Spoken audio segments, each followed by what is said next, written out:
Você já se sentiu totalmente inadequado para algo que Deus está pedindo? Gideão conhecia esse sentimento muito bem. Israel está sob opressão dos midianitas.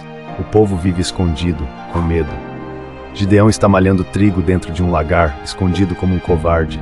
É o lugar mais ridículo para fazer isso, mas ele está apavorado. De repente, um anjo aparece e diz algo chocante. O Senhor está contigo, homem valente e valoroso.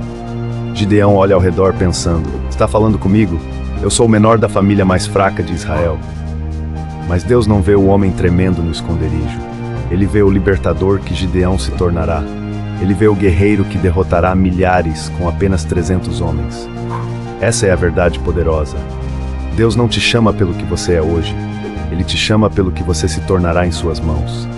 Quando Deus olha para você, Ele vê seu destino, não suas limitações atuais.